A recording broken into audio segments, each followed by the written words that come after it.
जैसे स्क्रीन में लिखा होगा सबसे पहले बेटा कि कक्षा 12 हिंदी 2025, यानी आज हम बात करेंगे कक्षा 12 के हिंदी के 2025 के लिए। यानी बेटा लिखा है सबसे पहले आपको लिखा है मात्र ये 21 टॉपिक पढ़ लो, बोर्ड परीक्षा में यही टॉपिक आएंगे। सही बेटा, आपने सही सुना, एकदम सही लिखा हुआ है कि आज मैं आपको सिर्फ 21 टॉपिक ऐसे बताऊंगा जिसको पढ़ने के बाद बेटा जो पास होने वाला बच्चा होगा वो तो बहुत अच्छे से पास ही हो जाएगा, ताकि साथ साथ में जो बच्चा पास होने के कगार पे था वो बच्चा अगर ये इतना टॉपिक पढ़ लेता है, अच्छे से तैयार कर लेता है, तो ये मानिए कि बोर्ड परीक्षा में उसके मार्क बहुत ही अच्छे देखने को मिलेंगे। तो चलिए अब हम अपने सेशन को शुरू करते हैं। तो देखते हैं कि सबसे पहले हमें क्या पढ़ना है। तो बेटा आपको पता है बेटा हमारा जो खंड होता है वो 2 में डिवाइड होगा, खंड आ और खंड बा में। सबसे पहले हम बात करें खंड का में। तो खंड का में बेटा सबसे पहले आपको पूछा जाता है बहुविकल्पीय क्वेश्चन।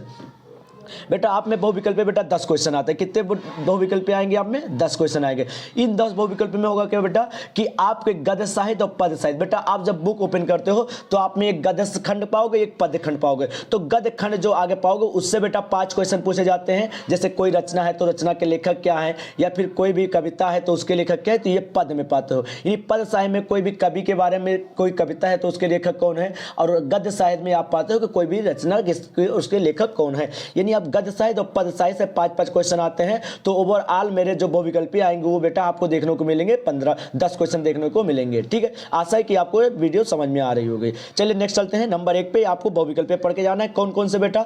आप गद्य खंड 10 5 आएगा, पद 5 से आएगा। करना क्या बेटा, आप जब अवतार विद्या कुछ भी उठाओगे तो आप में सबसे पहले फ्रंट पे दिया होगा बेटा, आप में फ्रंट पे बहुविकल्प दिया होगा। तो आप कोशिश करिए कि आप 100 क्वेश्चन तैयार कर लीजिए गद्य खंड से, और पद खंड से 100 क्वेश्चन तैयार कर लीजिए। आप टोटल 200 क्वेश्चन तैयार करिए। इतना आशा है कि बेटा आपके 200 क्वेश्चन में से आपको कम से कम बेटा 10 क्वेश्चन देखने को मिलेंगे। अगर आपको ये गद्य साहित्य और पद साहित्य का बहुविकल्प अगर चाहिए तो आप कमेंट में बताइए कि मैं आपके लिए बहुविकल्प भी लेके चला आऊंगा। चलिए चलते हैं, हम नेक्स्ट देखते हैं।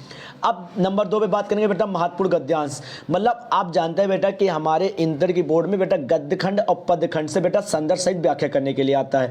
तो बेटा हमने कहा गद्यांश के लिए, गद्यांश में आपके पूछे जाते हैं टोटल 10 नंबर का पूछा जाता है। कितने क्वेश्चन आते हैं? 5 क्वेश्चन आते हैं। इन 5 क्वेश्चनों में पूछा जाएगा आपसे बेटा उसका संदर्भ पूछा जाएगा, एक क्वेश्चन 2 नंबर का, एक क्वेश्चन पूछा जाएगा बेटा व्याख्या, और जो 3 क्वेश्चन होंगे जो पैसे दिया रहेगा, मतलब जो सारा दिया रहेगा पैसेंज, उससे आपको छाड़ के 3 क्वेश्चन अदर करने होते हैं। तो वो चैप्टर कौन कौन से इंपॉर्टेंट ये आपको बता रहा हूं। बेटा सबसे पहले आप पहला चैप्टर ये होगा आपका राष्ट्र का स्वरूप, जो कि है वासुदेव शरण अग्रवाल जी का। ये चैप्टर आप पढ़ लीजिएगा गद्यांश के लिए। साथ साथ में अशोक के फूल, हजारी प्रसाद द्विवेदी, और भाषा और आधुनिकता प्रोजी सुंदर रेड्डी का। ये 3 चैप्टर आपको तैयार करके जाना है। मैं आपको 95% बता सकते हैं कि इन्हीं 3 चैप्टरों में से आपको देखने को मिलेगा गद्यांश में। मतलब ये 3 चैप्टर अगर आप तैयार करते हो तो 3 चैप्टरों में से आपको देखने को मिल जाएगा गद्यांश, मतलब इसी 3 चैप्टरों में गद्यांश मिल जाएगा। ठीक है बेटा। पद्यांश की बात करेंगे बेटा, तो पद्यांश में भी बेटा बहादुर पद्यांश जो होता है बेटा पदखंड, उससे भी बेटा आपके 10 नंबर पूछे जाएंगे। 5 क्वेश्चन रहेंगे, संदेश से व्याख्या करनी रहेगी। इसमें भी बेटा आपको सिर्फ 4 चैप्टर तैयार करके जाना है। पहला पवन दूत का, जो कि अयोध्या सिंह उपाध्याय जी का है। दूसरा बेटा केकई का अनुपात, जो कि मैथिली शरण गुप्त जी का है। और श्रद्धा मनु, जो कि जयशंकर प्रसाद का है। आप जयशंकर प्रसाद के बारे में हाई स्कूल में भी पढ़ के आए हैं। ठीक है, गीत महादेव वर्मा। यानी कि आपको ये टोटल 4 चैप्टर तैयार करने, किसके लिए? पदखंड के लिए, आपके 10 नंबर के लिए। अगर आप ये 4 चैप्टर तैयार करते हैं तो बेटा ये मान के चलिए कि आपके ये 10 नंबर, आपके 10 नंबर पक्के होंगे, कोई नहीं ले सकता। चलिए अब बात करते हैं बेटा नेक्स्ट। चौथे नंबर पे आप तैयार करके जाना बेटा जीवन परिचय। आपको पता है कि बेटा हर साल हमारी बोर्ड परीक्षा में 2 जीवन परिचय लिखने होते हैं, एक गद्य खंड से, एक पद्य खंड से। मतलब एक बेटा लिखना होता है किसी लेखक का और एक लिखना होता है किसी भी कवि का। इसके लिए आपको बेटा मिलते हैं 5 नंबर। बेटा आपको करना क्या बेटा, 3 इंपॉर्टेंट है। आपको मैं गद्य खंड से और पद्य खंड से 3-3 जीवन परिचय बताऊंगा, आपको उतना ही तैयार कर जाइए। आपको लेखक में बेटा वासुदेव शरण अग्रवाल जी का जीवन परिचय पढ़ लीजिएगा, प्रोजी सुंदर रेड्डी का, और हजारी प्रसाद द्विवेदी जी का। बेटा ये तीनों को आपको तैयार करके जाना है। और मान के चलिए तीनों में से एक ना एक को आपको देखने को मिलेंगे। आपको बोर्ड में सिर्फ एक रखना। कहोगे सर जब एक लिखना है तो हम 3 क्यों याद करें? बेटा हो सकता है आपने वासुदेव शरण अग्रवाल का याद किया होना है, हो सकता है आपने सुंदर रेड्डी के याद होना, हजारी प्रसाद द्विवेदी आगे। इसलिए आप ये 3 याद करके चलिए, एक ना एक आपको देखने को जरूर मिलेंगे। आपको याद कैसे करना है बेटा, मैं आपको ट्रिक बताता हूँ। सबसे पहले आपका जैसे मान लीजिए जीवन परिचय लिखना है, तो जैसे जीवन परिचय लिखना है आपको, तो सबसे पहले उसका जीवन परिचय मतलब कोई भी लेखक मान लीजिए जयशंकर प्रसाद है, तो जयशंकर प्रसाद का जन्म कैसे हुआ, जैसे मान लीजिए 1889 ईस्वी, कहीं 90 है, मान लीजिए 1889 ईस्वी को हुआ था, काशी में हुआ था, ठीक है। इनके पिता का नाम अगर है तो वो चीज़ आप याद लीजिए। साथ साथ में जैसे मान लीजिए जयशंकर प्रसाद, तो जयशंकर प्रसाद ने अपनी पढ़ाई कितनी पढ़ाई की इसके बारे में आप कर लीजिए। फिर उसके बाद उन्होंने जब पढ़ाई की तो साथ में कुछ ऐसी उपलब्धि हासिल की जिसके लिए उन्हें कुछ सम्मानित किया गया, ये चीज़ें देख लीजिए। साथ साथ में उस लेखक का आप या कवि का सीधे आप आ जाइए उसके बेटा मृत्यु पे, मृत्यु कैसे हुई है, उसके बाद आप उसमें ले लिए उसकी रचना क्या है, ठीक है, उसने कौन कौन सी भाषा में काम किया, बस हो गया जीवन परिचय, ज़्यादा नहीं करना है। आप एक कॉपी लीजिए, आप आधे पेज में लगभग 150 शब्द का आप एक जीवन परिचय खुद से बनाइए, उसके बाद आप उसको लर्न कर लीजिए आराम से। आज जब खुद से लैंग्वेज लिखेंगे तो तुरंत याद हो जाएगा, ठीक है। तो यानी आप लेखक का 3 याद करके जाने, एक वासुदेव अग्रवाल जी का, सुंदर रेड्डी और आचार्य हजारी प्रसाद द्विवेदी जी। बात करेंगे कवि का किसका आते, तो कवि से भी 5 नंबर आएंगे, कभी में से भी बेटा 3 को याद करके जाना है, आपको एक न एक देखने को मिलेगा। बेटा अयोध्या सिंह उपाध्याय जी का याद करके जाना है आपको, जयशंकर प्रसाद जी का, और आपको याद करके जाना है रामधारी सिंह दिनकर का। बेटा आपको जयशंकर प्रसाद को याद ही होगा, आपने हाई स्कूल में भी पढ़ा है। बेटा आपको 2 याद करना है, अयोध्या सिंह उपाध्याय और रामधारी सिंह दिनकर। मतलब टोटल आपको 3 और 3 6 जीवन परिचय याद करने हैं और 5 5 10 नंबर आपके पक्के हो जाएंगे, ठीक है। चलिए अब बात करें बेटा कहानी। बेटा कहानी आप में 3 है, पंचलाइट होगा, बहादुर होगा, ध्रुव यात्रा होगा, ठीक है। तो यानी तीनों कहानी को पढ़ के जाना है और 3 कहानी में से 100% चांस है कि इन 3 कहानी में से एक ना एक कहानी आएगा और कहानी को संक्षेप में लिखना होगा। तो आप कहानी को कहानी जैसे पढ़िए तुरंत याद हो जाएगा। ये भी आपका 5 नंबर का था, बहुत ईजी कहानी, पंचलाइट भी, बहादुर भी, ध्रुव यात्रा भी। अगर आपको ये कहानी नहीं समझ में आती तो आप हमें कमेंट में बताइएगा, बेटा इसकी भी मैं एक वीडियो बना देंगे, ठीक है। और पंचलाइट को आपको एकदम शुद्ध लैंग्वेज में कैसे याद करना है एक ही वीडियो में आपको याद हो जाएगा, ये मेरी गारंटी है, ठीक है। फिर भी आप अपने आप से कोशिश करिए एक बार पढ़ने के लिए। पंचलाइट, बहादुर और ध्रुव यात्रा तीनों का कहानी 3 पढ़ के जाना है, आपके 5 नंबर मिल के आएंगे, ठीक है। चलिए आगे चलते हैं, क्या पढ़ के जाना है और खंडकाव्य पढ़ के जाना है आपको। कैसे खंडकाव्य 5 नंबर का आता है। जैसे मान लीजिए मैं बहराइच से बिलोंग करता हूँ, तो शायद बहराइच में जो खंडकाव्य के रूप में पढ़ना है शायद में भी सरवर कुमार है, ठीक है। तो यानी सरवर कुमार के बारे में उनको पढ़ के जाना है। सरवर कुमार का बेटा आप चरित्र पक्का पढ़ के जाइएगा, क्योंकि सरवर कुमार में चरित्र अक्सर पूछा जाता है, ठीक है। यानी खंडकाव्य आप अपने जिले के हिसाब से याद कर लीजिए। मान लीजिए कोई भी दूसरे जिले के, जैसे गोंडा के, तो वहाँ कोई दूसरा खंडकाव्य होगा, तो आप जिले वाइज होता है, तो आप जिले वाइज अपना तैयार कर लीजिएगा। अब बात करें बेटे खंडका हो गए। खंडका में मेरे 50 नंबर पूरे हो चुके हैं, आपको भी लगा नहीं होगा, अभी बता देंगे, फिर से रिवीजन करवा देंगे हम। अब आते हैं खंडका में। खंडखा में आपको पढ़ के जाना है संस्कृत गद्यांश। बेटा खंडखा में जब आता है संस्कृत बारे में, तो संस्कृत का भी हमें जैसे गद्यांश का भी संदर्भ सहित व्याख्या करना, हिंदी में अनुवाद करना होता है और पद्यांश का भी करना होता है। बेटा गद्यांश से बेटा आपको 3 चैप्टर पढ़ के जाना है और 3 चैप्टर अगर आप तैयार करके जाते हैं तो ये चीज़ मान के चलिए आपके 7 नंबर ये पक्के हो जाएंगे। पहला बेटा पढ़ के जाना है संस्कृत भाषा या महात्म और महामना मालवीय और पंचशील सिद्धांता। मतलब कि आपको संस्कृत भाषा महात्म पढ़ के जाना है, महामना मालवीय चैप्टर पढ़ के जाना है और पंचशील सिद्धांत मतलब हमारे सिद्धांत के 5 सिद्धांत के बारे में पढ़ के जाना है, ठीक है। यानी ये 3 चैप्टर आपको पढ़ के जाना है, ठीक है। और 3 चैप्टर में से आप मान के चलिए कि 110% इन्हीं 3 चैप्टरों से आपको संस्कृत का हिंदी में अनुवाद करने के लिए देखने को मिलेगा। चलिए नेक्स्ट चलते हैं बेटा। पद्यांश में आपको पढ़ के जाना है 2 ही चैप्टर, एक बेटा जातक कथा चैप्टर और सुभाषित रत्नानी। ये जातक कथा और सुभाषित रत्नानी ये पद के रूप में आपको पढ़ के जाना है और यही 2 चैप्टर से आपको पद्यांश में संस्कृत में जो पद होता है पद से आपको देखने को मिल जाएंगे बेटा। इसके भी 5 नंबर आपको देखने को मिलते हैं बेटा। साथ साथ में आपको 2 लाइन का कम से कम आपको 2 लाइन्स का श्लोक याद करके जाना है, क्योंकि आपके बोर्ड परीक्षा में 2 नंबर का श्लोक भी पूछा जाता है जो कि 2 लाइन का लिखना होता है।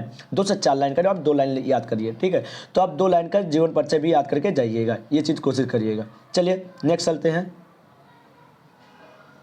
चलिए अगला है बेटा आपको 11वें नंबर पे पढ़ के जाना मुहावरे और लोकोक्तियाँ क्या होती है। जैसे कोई भी चीज़ मुहावरे तो आप 10-15 मुहावरे याद कर लीजिए, लोकोक्तियाँ याद करिए, उसी में से आपको देखने को मिल जाएंगे, ठीक है। आप पठित गद्यांश याद कर लीजिए। शब्द युग, अब बेटा शब्द का जोड़ा होता है, मतलब कौन सा शब्द का कौन सा, जैसे अभिराम अभिराम, ठीक है। तो अभिराम का मतलब ये चीज़ आपको पढ़ के जाना है। शब्द का अर्थ आपको तैयार करके जाना है। साथ में अनेक शब्दों के लिए एक शब्द तैयार करके जाना है। अनेक शब्दों के लिए एक शब्द मतलब बहुत सारे शब्द के लिए आपको एक शब्द तैयार करके जाना है। ये भी आप 20-25 तो तैयार कर लीजिए, आपको देखने को इसमें से मिल जाएगा।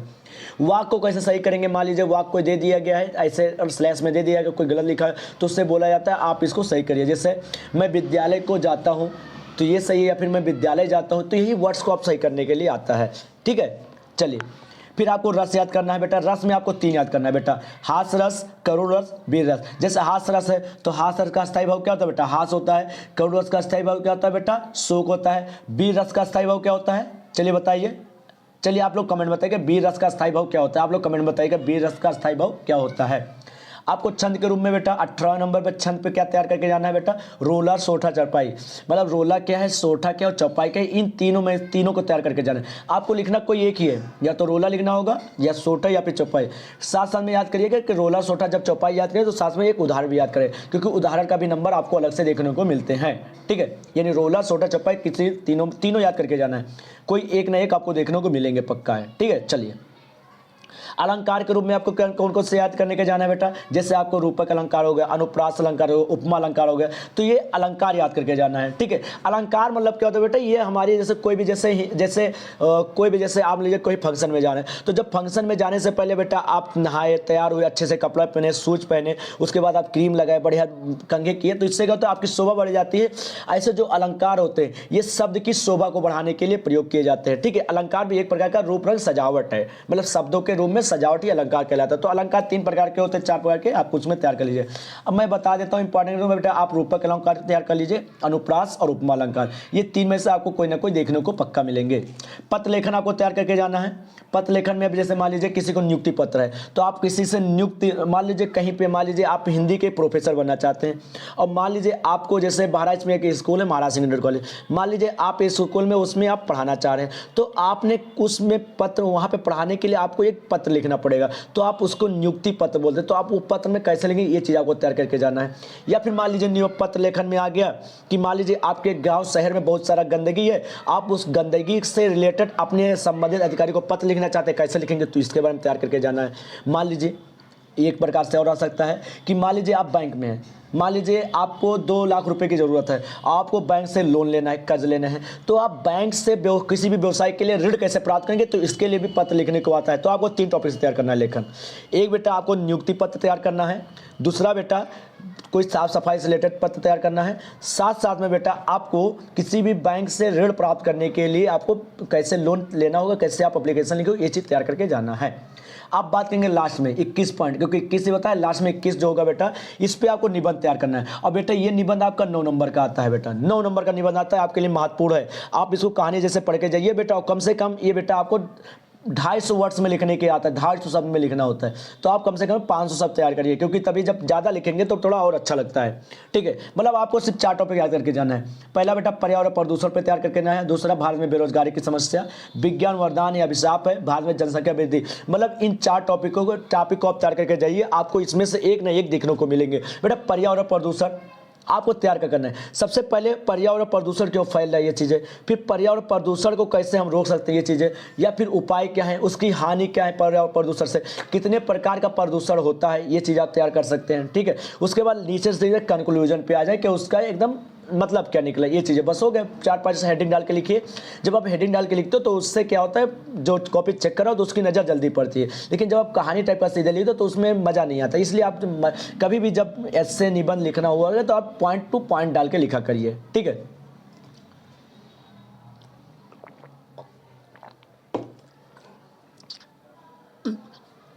जैसे मान लीजिए पर्यावरण प्रदूषण, तो आप पर्यावरण प्रदूषण पे कैसे लिखेंगे निबंध, ये तैयार करके जाना है। भारत में बेरोजगारी की समस्या, आप इसमें प्रेजेंट टाइम में देखोगे तो इंडिया में बेरोजगारी बहुत ज़्यादा बढ़े, इनएम्प्लॉयमेंट बहुत ज़्यादा है, तो आप बेरोजगारी को कैसे कैसे आप हटा सकते हैं, क्या काम करें कि बेरोजगारी कम हो जाए। ठीक है, या फिर विज्ञान, जैसे इस समय विज्ञान किसी के लिए वरदान भी है, किसी के लिए अभिशाप भी है, क्योंकि सर जी वरदान तो हम जानते हैं कि कोई भी काम हो रहा है विज्ञान की वजह से, लेकिन अभिशाप क्या है बेटा, अभिशाप ये है कि मान लीजिए विज्ञान की वजह से हम अपनी पुरानी परंपराओं को भूलते जा रहे हैं, तो हमारे लिए अभिशाप है। जैसे विज्ञान की वजह से ही तो प्रदूषण ज़्यादा फैल रहा है, विज्ञान की वजह से तो इतने सारे सब साधन उत्पन्न हो रहे हैं जिससे पर्यावरण प्रदूषण भी हो रहा है। मतलब ये और ये एक दूसरे कनेक्टेड है कि नहीं है।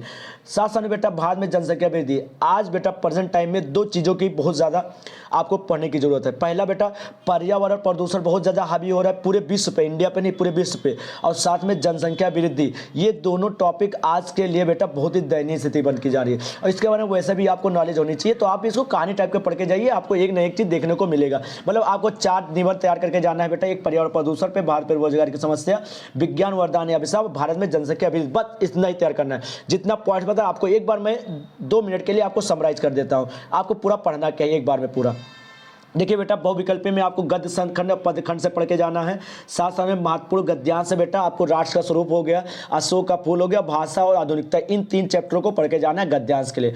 पद्यांश के लिए मैंने बात किया बेटा, पद्यांश के लिए आपको पढ़ के जाना है पवन दूत का, अयोध्या सिंह उपाध्याय जी का जो है कैकेयी अनुताप पढ़ के जाना है। साथ साथ में आपको जो है कैकेयी अनुताप जो महर्षि चंद्रगुप्त का है, श्रद्धा मनु जयशंकर प्रसाद का ये पद्यांश पढ़ के जाना है, गीता महादेव वर्मा के ये 4 चैप्टर आपको पद्यांश के रूप में पढ़ के जाना है। बात करें लेखक का जीवन परिचय के लिए तो आपको वासुदेव सरग्वाल जी का, प्रोजी सुंदर रेड्डी का एंड आचार्य हजार प्रसाद द्विवेदी जी का, इन 3 चैप्टर को याद करके जाना है। कैसे याद करना, ये चीजें हमने ट्रिक बता दिया है आपको। कवि के रूप में बेटा आपको 3 तैयार करके जाना है, एक अयोध्या सिंह उपाध्याय जी का, जयशंकर प्रसाद जी का और रामधारी सिंह दिनकर जी का, ये 3 आपको पद्य के रूप में जाके जाना है और आपको 5 नंबर देखने को मिलेंगे। कहानी के रूप में बेटा आपको पंचलैट, बहादुर, दुर्यातर तीनों को पढ़ना है बेटा। आप एक दिन 1 घंटा का समय निकाले, तीनों पढ़ डाले एकदम कहानी, फिर समय निकाले आप पढ़ डाले। ये चीज आपको कोई भी काम को बेटा आप डिवाइड करिए, जब आप काम को डिवाइड कर करके पढ़ते तो काम पढ़ने में मजा आता है, लेकिन जब आप उसी को पढ़ने बैठ जाते तो क्या होता है, एक समय के बाद आपको एकदम डिमोटिवेशन और आपको मजा नहीं आता है। ठीक है, तो आप कभी भी कोई काम करिए तो उसको मन के साथ करिए, चाहे कम समय के लिए करते हो, आप समय को डिवाइड करके करिए तो आपको पढ़ने में मजा आएगा और कुछ वो जो चीज़ें पढ़ोगे वो चीज़ें काफ़ी टाइम तक याद भी रहेंगी। ठीक है, तो ऐसा किया करिए। पंचलैट पढ़ना है। 7वें नंबर बेटा आपको खंडकाव्य पढ़ना है अपने जिला वाइज, आपके जिला में क्या ये खंडकाव्य आपको पढ़ के जाना है, 5 नंबर देखने को मिलेगा। बेटा संस्कृत में गद्यांश के रूप में बेटा हमने बताया 3 चैप्टर इसे पढ़ना है इस समय। संस्कृत भाषा में महत्तम, महामना मालवीय और पंचशील सिद्धांता पढ़ के जाना है। अगर आपको संस्कृत समझ में नहीं आती है तो आप बताइएगा तो हम आपके लिए संस्कृत की वीडियो बना देंगे एक तरफ से, मतलब ये 3 चैप्टर को हम समराइज करके पूरा चैप्टर एकदम हिंदी में अनुवाद करके बता देंगे कैसे करना है। ठीक है, आपको पद्यांश के रूप में 2 चैप्टर बने, जातक कथा और सुभाषित रत्नानी पढ़ के जाना है। अब बेटा साथ साथ में आपको 2 लाइन का श्लोक तैयार करके जाना है, मुहावरे और लोकोक्तियाँ तैयार करके जाना है। फिर जैसे आप पठित गद्यांश जो तो उसको पढ़ के जाना है, शब्द युग्म मतलब शब्द का जोड़ा जो तो उसको पढ़ के जाना है, शब्द का अर्थ क्या है ये चीज़ पढ़ के जाना है। साथ साथ में अनेक युग्मों के लिए एक शब्द मतलब बहुत सारे शब्द तो उसके लिए एक शब्द कैसे प्रयोग करके जाना है। फिर वाक्य को संशोधन मतलब वाक्य को सही कैसे करना है ये चीज़ थोड़ा बहुत देख लीजिएगा कैसे करा जाता है। रस मैंने बताया 3 पढ़ के जाना है, हास रस, करुण रस और बीज रस, ये 3 पढ़ के जाना है। छंद मैंने बता दिया 3 प्रकार का 3 छंद पढ़ के जाना है, एक रोला, सोठा और चौपाई, ये 3 पढ़ के जाना है। अलंकार के रूप में मैंने बताया बेटा आपको अलंकार, रूपक, उपमा अलंकार और अनुप्रास अलंकार, ये 3 चीज़ आपको पढ़ के जाना है। पत्र लेखन में मैंने बता दिया 3 पत्र लेखन पढ़ के जाना है। पहला हमने बताया नियुक्ति आवेदन, नियुक्ति पत्र। दूसरा मैंने बता दिया किसी भी बैंक से ऋण प्राप्त करने के लिए पत्र। तीसरा मैंने बता दिया बेटा आपने गांव या फिर शहर की सफाई के लिए बेटा किसी भी संबंधित अधिकारी को एक पत्र लिखने के लिए। निबंध मैंने बात किया कि निबंध आपको 4 प्रकार पढ़ के जाना है बेटा, पर्यावरण प्रदूषण में भारत में बेरोजगारी समस्या, विज्ञान वरदान एवं अभिशाप और साथ में भारत में जनसंख्या वृद्धि की समस्या। बेटा अगर वीडियो को आपको पसंद आती है तो आप वीडियो को लाइक करिए, सब्सक्राइब करिए और वीडियो को शेयर करना ना भूले। बेटा अगर आपको वीडियो समझ में आती है तो ये चीज़ काम करिए बेटा, आप कम से कम आप 2 लोगों को वीडियो सेंड कीजिए। ठीक है, अगर आपको कोई भी प्रकार का डाउट्स है तो आप हमें कमेंट में पूछ सकते हैं। आज के लिए इतना रखते हैं, जय हिंद। अपने काम में लगे रहिए, मस्त रहिए और पढ़ाई को बहुत ही लगन के साथ मस्ती के साथ पढ़ाई कीजिए, जो होगा वो देखा जाएगा।